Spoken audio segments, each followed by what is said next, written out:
La corrección en textos refiere a intervenir en el mismo para solucionar incongruencias, errores de tipo ortográfico, léxico o bien semántico. Existen dos tipos de corrección, la ortotipográfica y de estilo. La primera refiere a mantener una uniformidad de tipo escrito en el texto y mantener las reglas fijas en el mismo por el autor. Como ejemplo, es la variante de letras que se utilizan, los signos de puntuación, citas, textos a pie de página y la separación de las palabras. La segunda es la corrección de la gramática, ortografía, de sintaxis o bien una coherencia argumentativa. La tipología textual es una forma de organizar la diversidad textual y de clasificar los distintos textos. Los textos, como producto de la actuación lingüística, se presentan en una multiplicidad y diversidad prácticamente imbarcables, pero son susceptibles de ser ordenados en tipologías que los clasifiquen y los agrupen. La clasificación más comúnmente aceptada en los trabajos de lingüística del texto es la que distingue entre narración, descripción, argumentación, explicación y el diálogo. Prácticamente desde el nacimiento de la lingüística del texto se percibió la necesidad de establecer tipologías de textos. Routledge propuso la primera en 1975 y desde entonces han aparecido otras, con ligeras variaciones entre sí.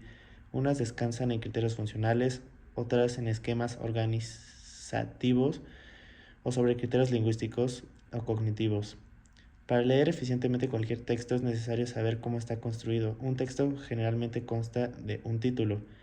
Los títulos pueden hacer referencia directa al tema central del texto, pero también pueden referirse al tema central del texto de modo indirecto e irónico, simplemente indicar lo contrario de lo que tratará el texto.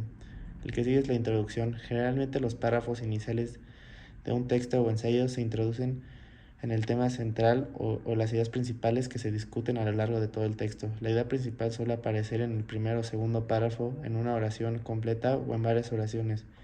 El otro es el cuerpo textual. En estos párrafos internos del texto se suele explicar y discutir y argumentar el tema central o ideas principales que ya han presentado en los párrafos introductorios. En la argumentación de estas ideas se puede emplear opiniones, hechos, razonamientos y ejemplos de pensamientos parecidos o contrarios. El que sigue es la conclusión. En el final, los ensayos o textos suelen terminar con una conclusión que se presenta en el último o en los dos últimos párrafos. En general, en los dos últimos párrafos se hace una recapitulación o resumen de las ideas principales expuestas en el texto, o se termina el texto con comentarios generales sin ningún tipo de resumen. La reseña. La reseña es un texto expositivo argumentativo que se realiza en el ámbito académico y en periódicos, revistas u otro medio de comunicación sobre un hecho determinado. En ese tipo de textos se hace un reencuentro del contenido de la obra o el evento seleccionado, lo más significativo, sus ideas esenciales, su propósito y otros aspectos complementarios, reflejando así la opinión del escritor en forma de crítica.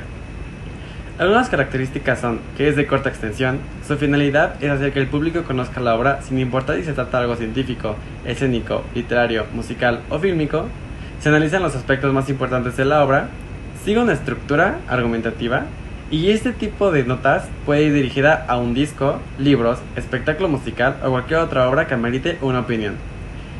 Algunos elementos son autor, estructura, contenido, estilo objetivo, y sus partes son título, introducción, resumen, comentario crítico y conclusión. Existen reseñas críticas, analíticas, comparativas, descriptivas, históricas, literarias, de película, de teatro, de lugar, de servicio, etc. El informe deriva del verbo informar. Consiste en un texto o una declaración, ya sea oral o escrita en forma de prosa, cuya función es describir las cualidades, características y el contexto de algún hecho. Pueden ser públicos o privados de acuerdo al tema que se está tocando. Debe de ser escrito o bien hablado en un lenguaje formal e informativo, y el contenido principalmente objetivo. Se utiliza en el ámbito científico, comercial e incluso en el campo de la psicología. Las partes que conforman un informe son inicio, objetivo general, objetivo específico, introducción, cuerpo, conclusión y bibliografía. Pueden ser informes de diversos tipos, por materia que abarcan, como científicos, técnicos, de divulgación o mixtos, o bien por las características textuales, ya sean expositivos, analíticos o persuasivos. La monografía. La monografía es un trabajo escrito, metódico y completo que trata sobre la descripción especial de una determinada ciencia o asunto en particular. La monografía tiene como principal función informar sobre un asunto determinado que puede ser científico o periodístico. Abarca temas de filosofía y ética, así como cualquier otro tema que sea de interés para la comunidad. Las monografías son escritas bajo una norma que regula la presentación de textos académicos. Con respecto a este punto, existen varias normas, siendo las normas APA, las más usadas a nivel internacional. La monografía puede tomar la forma de tesis, informes científicos, trabajos de graduación, posgraduación, maestrías y textos de investigación formal.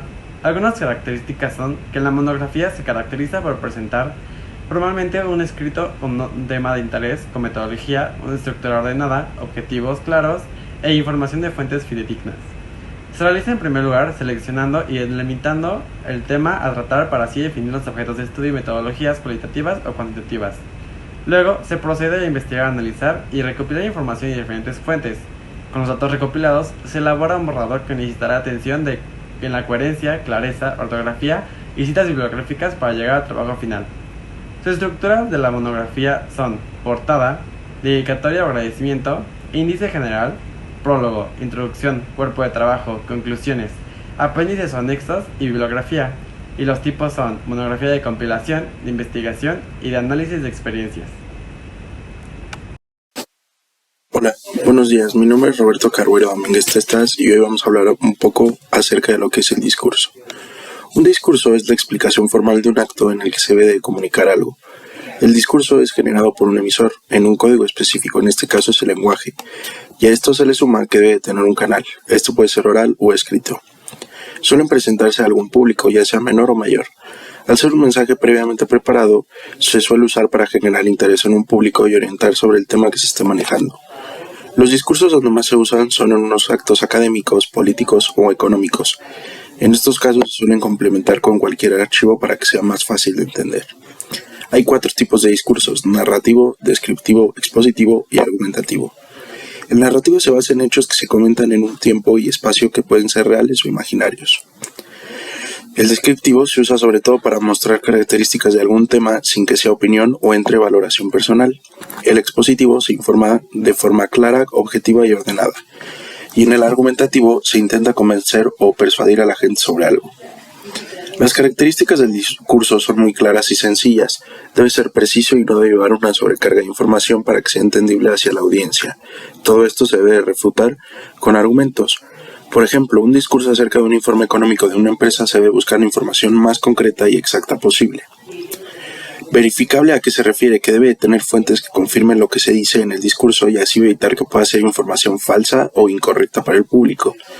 Se tiene que especializar en una área para poder enfocarse en tan solo una cosa. Tiene que ser original, en este caso debe ser creativo, novedoso y en algunos casos puede tener puntos de vista únicos. Debe ser estructurado, ¿para qué? Para que sea entendible para los lectores u oyentes del dicho discurso. Y también es muy importante que sea atractivo, esto para que sea llamativo y el público lo pueda apreciar mejor, ya que lo principal de un discurso, como lo mencioné antes, es para orientar o generar interés sobre el tema que se trate. También está el multicontenido, esto es que se puede manejar información de distintos tipos, con esto nos referimos a que puede contener archivos para hacer ejemplos o que se pueda complementar. Y en el último caso, la multiplataforma, que es que se pueda realizar en distintas formas, ya sea escrito u oral. Aparte de esto, existe una clasificación en la que se divide el discurso. Son 3 partes, las cuales son introducción, desarrollo y desenlace. La introducción se basa en presentar el tema a tratar, el desarrollo en donde se presentan los argumentos sobre el tema en cuestión, el desenlace es cuando se sintetizan los datos o ideas más relevantes y se considera el aporte sobre los argumentos que hayan sido expuestos. También tenemos varias disciplinas que estudian el discurso, pero ¿cuáles son? La primera y la más importante es la lingüística, que lo estudia como una forma de lenguaje que puede ser escrito u oral. O sea, el texto o la conversación. La comunicación también lo estudia, pero esta se basa en ramas más específicas, las cuales son la etnografía y la antropología. Por otro lado, tenemos la filosofía. La filosofía lo estudia como un sistema social, ya sea de ideas o de pensamientos, y en la psicología se estudia en el área de psicoanálisis y el discurso se ve como una cuestión lógica.